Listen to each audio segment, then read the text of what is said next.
Life की बहुत बड़ी लर्निंग है इन 5 पॉइंट में। कभी अगर बनना हो तो बाज बनना, लेकिन कभी तोता मत बनना। तोता बोलता तो बहुत है, लेकिन ज्यादा ऊंचाई तक उड़ नहीं सकता। बाज बोलता बहुत कम है, लेकिन सबसे ऊंचाई पर उड़ता है। बाकी पक्षियों का राजा होता है एक बाज। आज मैं आपको 5 ऐसे पॉइंट बताऊंगा जो हर एक इंसान को बाज से सीखने चाहिए। सबसे पहले, बाज की तरह अकेला चलना सीखो। बाज अकेला उड़ता है और बाकी पक्षियों के मुकाबले सबसे ऊंचाई पर उड़ता है। बाज अकेला उड़ेगा, लेकिन कभी भी चिड़िया और छोटे पक्षियों के साथ नहीं उड़ेगा। बाज हमेशा या तो बाज के साथ उड़ता है या फिर अकेला उड़ता है। इससे हमें यह सीख मिलती है कि छोटी सोच वालों से हमेशा दूर रहें, अकेले रहो, क्योंकि यही वो समय है जब खुद को जानने का असली मौका मिलता है।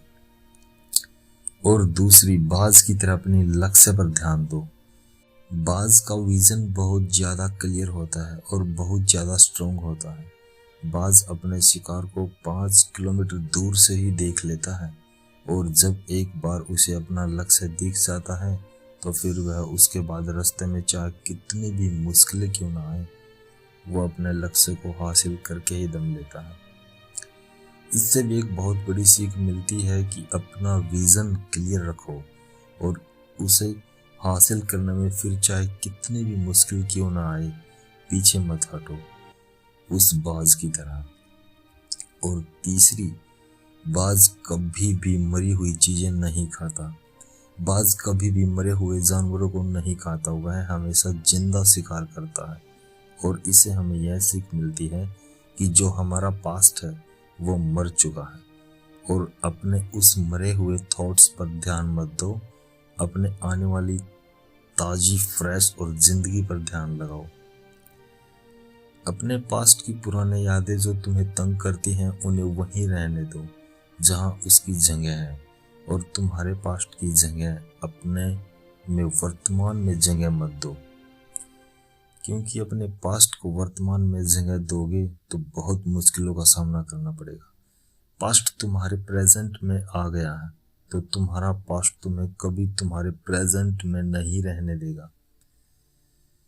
पास्ट में तुम्हारे साथ कितना भी बुरा क्यों न हुआ हो, वो सब यादें और थॉट्स मर चुके हैं। और उस बाज की तरह बनो जो कभी भी मरी हुई चीजों को नहीं खाता।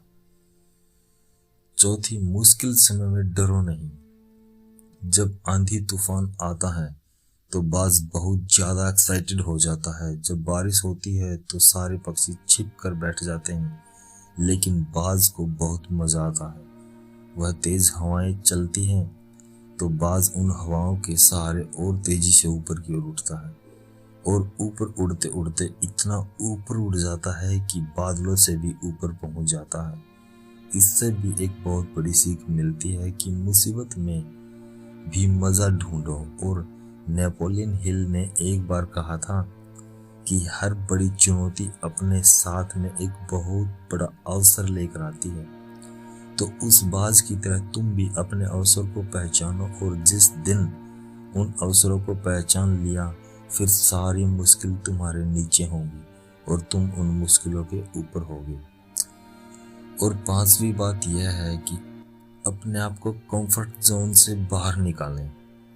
बाज अपने घोंसलों से सॉफ्ट घास को हमेशा निकाल देता है, ताकि बाज का जो बच्चा होता है वो उसे कंफर्टेबल न हो सके, क्योंकि अगर वो घोंसले में कंफर्टेबल हो गया तो वह वही रहना पसंद करेगा। लेकिन बाज ऐसा कभी नहीं देता।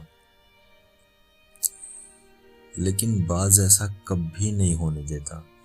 बाज एक पक्षी है, और उसे भी एक बात पता है कि कंफर्ट जोन में कोई ग्रोथ नहीं होता। लेकिन हम तो इंसान है ना, और इंसान होने के बावजूद कई सारे लोग इस बात को समझते ही नहीं हैं। आप जितना ज़्यादा कंफर्ट जोन में रहोगे, आपकी लाइफ आने वाली टाइम में उतनी ही अनकंफर्टेबल हो जाएगी। दोस्तों, मुझे पूरी उम्मीद है कि बाज द्वारा बताए गए इन 5 लेसन से आपको कुछ न कुछ सीखने को जरूर मिला होगा। कमेंट करके बताइएगा ज़रूर कि आपको कौन सी सीख सबसे अच्छी लगी। अपने दोस्तों के साथ शेयर ज़रूर करिएगा।